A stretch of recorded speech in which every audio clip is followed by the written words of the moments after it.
পর্দা একটা ফরজ আমল। যিনি পর্দা করবেন তিনি আল্লাহর হুকুম পালন করছেন। আমরা মনিরুল হক চৌধুরীর কাছে চাচ্ছি উনি এটা নিয়ে দুঃখ প্রকাশ করবেন এবং ক্ষমা প্রার্থনা করবেন। মানুষ স্পিকার কথাটাকে এক্সপান্স করেছে, আপনারা সবাই জানেন, কিন্তু আমরা মনিরুল হক চৌধুরীর কাছে ক্ষমা প্রার্থনা উনি আমাদের কাছে দুঃখ প্রকাশ করবে এবং ক্ষমা প্রার্থনা করবেন, কারণ আমাদের কাছে মনে হয়েছে যে একটা অন্যায় কথা বলেছেন, একদম গুরুতর অন্যায় কথা। পর্দা একটি ফরজ আমল।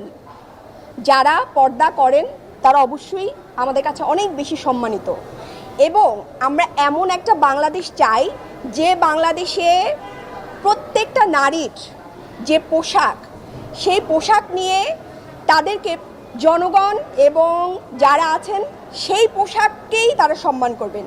যেমন কোনো নারী যদি সে পর্দা না করে, সে যদি অন্য কোনো পোশাকে কমফোর্ট ফিল করে, সেখানে কিন্তু সংবিধান আমাদেরকে যতক্ষণ পর্যন্ত তিনি রাষ্ট্রের কোনো আইন ভঙ্গ না করে ততক্ষণ পর্যন্ত তাকে নিয়ে কটাক্ষ করার অধিকার সংবিধান আমাদেরকে দেয় নাই।